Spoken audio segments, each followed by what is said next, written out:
Стихотворения, повести, очерки и анекдоты Аблези Завелиева с удовольствием читают тысячи крымских татар, а песни, к которым он написал слова, настолько полюбились народу, что некоторые ошибочно считают их народными. Аблези Завелиев занимается и педагогической деятельностью. Сегодня он возглавляет лабораторию научно-исследовательского института при Крымском инженерно-педагогическом университете. В эти дни поэт, писатель, журналист и юморист Аблези Завелиев отмечает свое 80-летие.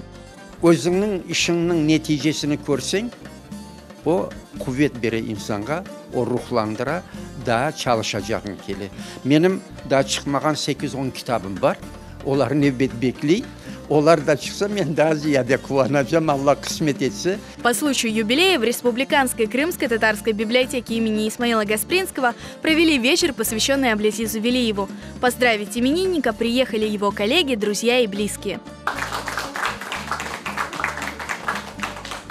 Аблязаға тертіп еткен Ахмет Ахай кітабы бірінші шыққанда біз Құрантан оны оқып күледік, чүнки ондан огне біз өле ештімедік. Балалар бала бақшадан қайтсаларда ана оқы.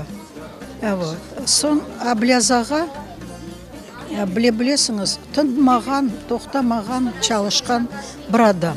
Аблези Завелиев очень разносторонний человек, разносторонний, многогранный. Он прекрасный поэт, прекрасный лирик.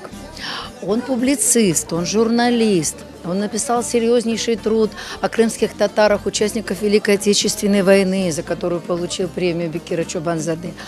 Помимо этого, он сейчас еще пьесу написал, то есть он еще и драматург. И вот он пишет для детей, то есть сохраняет какую-то непосредственность. Аблезаға бүйіктен бүйік кітапханеміздің досты, ең бірінші. Айтам ve айтacağım, kederli күнлерде де, қуанчлы күнлерде де Аблезаға дайым bizim yanımızda. Nasıl tedbir olsa koşula. Güzel, meraklı şeyler getirip, aytıp bizim okuyucularımızға, bizim talebelerimizге nümayiş ете. По признанию Аблези Завелиева, своим призванием он видит служение крымско-татарскому народу. Халық olmasa мен кімге керекім? Неге керекім? У мен yaşayıştan мана бар ма?